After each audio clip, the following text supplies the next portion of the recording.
네, 김영환입니다. 오늘도 같이 말씀 묵상하겠습니다. 지난번에 순종에 대해서 제가 이야기를 했었습니다. 순종은 권위를 가진 자에게 고개를 숙이는 것, 이렇게 이야기했는데요. 복종은 사실 고개 정도가 아니라 마치 권세 잡은 자 앞에서 무릎을 꿇는 것, 그런 것 같은 거죠. 순종도 참 어렵습니다. 복종은 사실 더 어렵죠. 부교육자로 저는 23년 정도 섬겨봤는데요. 이 순종하는 것, 담임 목사님에게 고개를 숙이고 따르는 것 참 어렵습니다. 특별히 목회 철학이 맞지 않을 때, 사람들을 동원해야 될 때, 젊은이들을 동원해야 할 때 정말 어렵습니다. 다시는 내가 이렇게 하지 않으리라, 마지막 순종해야지, 이런 마음도 갖게 되고 정말 하고 싶지 않다, 이런 생각을 하게 될 때가 참 많죠. 그래서 부교육자 생활은 쉽지 않습니다. 교회 안에서도 여러분 순종하는 게 쉬운가요? 쉽지 않죠. 복종하는 것 더 어렵습니다. 특별히 정치적 세력, 통치권자, 권세 잡은 자, 이런 사람에게 우리가 순복할 수 있을까요? 정말 쉽지 않습니다. 믿는 자들 중에 좌파, 우파, 진영 사람들이 있습니다. 대놓고 자기는 좌파다, 자기는 우파다, 이렇게 얘기하면서 사람들을 선동하는 목회자도 있습니다. 어떤 목회자, 정치가는 하나님도 까불면 죽는다, 이렇게 이야기하는 사람도 있습니다. 여러분, 이런 사람들이 앞에서 뭔가를 할 때 우리는 어떻게 해야 할까요? 정말 하나님도 까불면 죽는다라고 하는 사람에게 우리는 순복해야 할까요? 복종해야 할까요? 이 문제에 대해서 오늘 같이 말씀을 통해서 더 고민해 보겠습니다. 디도서 3장 1절에서 7절까지의 말씀인데요. 1절에서 2절 말씀 먼저 읽어 보겠습니다. 너는 그들로 하여금 통치자들과 권세 잡은 자들에게 복종하며 순종하며 모든 선한 일 행하기를 준비하게 하며 아무도 비방하지 말며 다투지 말며 관용하며 범사의 온유함을 모든 사람에게 나타낼 것을 기억하게 하라. 여기 말씀에 보면 통치자들, 권세 잡은 자들 복종하고 순종하고, 그 이유가 무엇이라고 이야기했죠? 선한 일 행하기를 준비하게 하기 위해서 순종하고 복종하라고 이야기했습니다. 그러니까 통치자들과 권세자들이라고 해서 무조건 순종하고 복종하는 것이 아니라 어떤 일이요?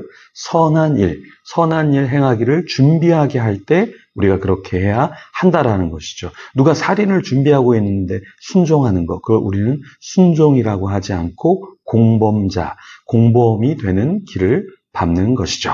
이렇습니다.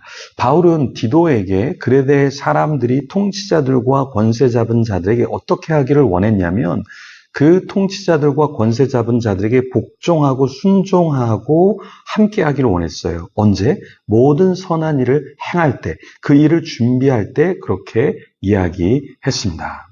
디구스라는 사람이 바울이 복종하라고 할 때 사용한 동사, 이 헬라어 페이살코라는 단어는 시민지휘권의 규율에 순응하는 표현이다, 이렇게 이야기했습니다. 그러니까 시민이 어떤 것을 따를 때 거기에 순응하는 것을 말하는 표현으로 이야기를 했습니다. 그러니까 어떠한 우리 시민들이 따라야 할 규율에 있어서 당연히 따라야 될 것을 순종하는 것이지, 악한 살인, 또 도둑질, 거짓말, 누구를 왕따시키는 일에 순복하고 공범자가 되라는 것은 아닙니다.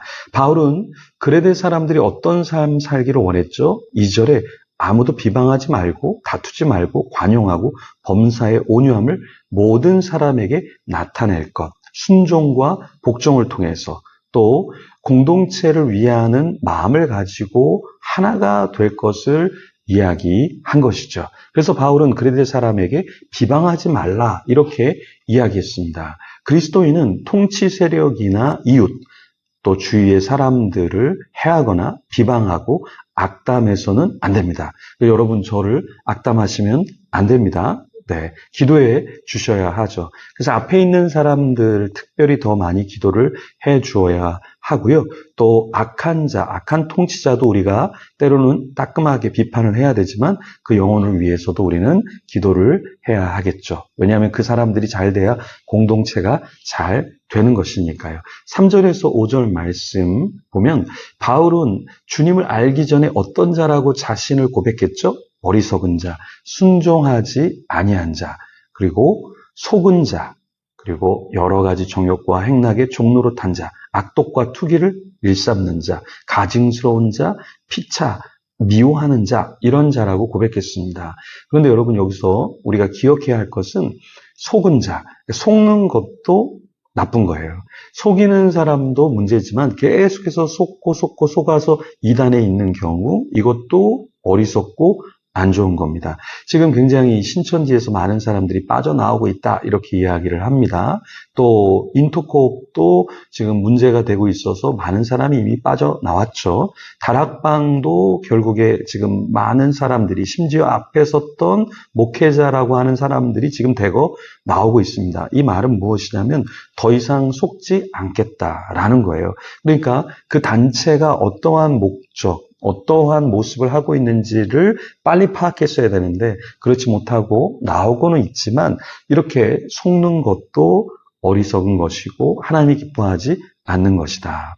바울은 우리가 어떻게 통치자들과 권세 잡은 자의 문제, 비리, 부족함에 대해서 어떻게 해야 되는가 이야기하는데요. 먼저 첫 번째는 무엇이냐면 이런 사람들에 대해서 관용하는 마음을 가져야 한다라고 이야기합니다. 그러니까 우리가 비판도 하지만 일단 비판이라는 것도 사랑하는 마음, 그러니까 공동체가 잘 되기를 원하는 마음, 그래서 교회가 잘 되는 마음, 교계가 잘 되는 마음, 이 세상이 잘 되기를 원하는 마음에서 해야 한다라는 것이죠.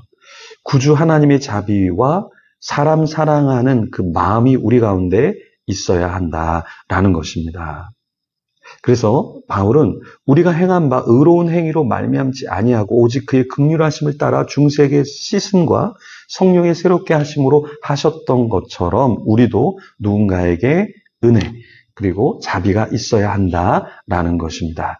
6절에서 7절 말씀 보면 우리 구주 예수 그리스도로 말미암아 우리에게 그 성령을 풍성히 부어 주사 우리로 그의 은혜를 힘입어 의롭다 하심을 얻어 영생의 소망을 따라 상속자가 되게 하려 하심이라. 우리가 왜 이렇게 살아야 합니까? 비판만 하지 않고 왜 우리는 관용도 하고 기도도 해야 할까요? 그것은 주님이 우리를 부르신 부름이 무엇이죠?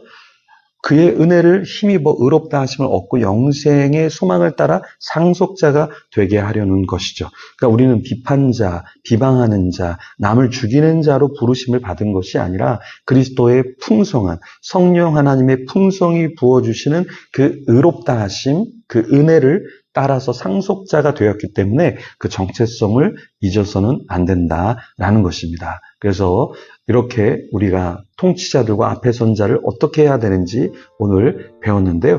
잠시 눈을 감고 기도하면서 우리 가정의 통치자, 우리 교회의 통치자, 이 공동체 세상에서 내가 있는 곳에서 통치자, 앞에 선 리더들을 위해서 기도하시고 또 여러분 자신을 위해서 기도하며 하나님 앞에 나아가겠습니다.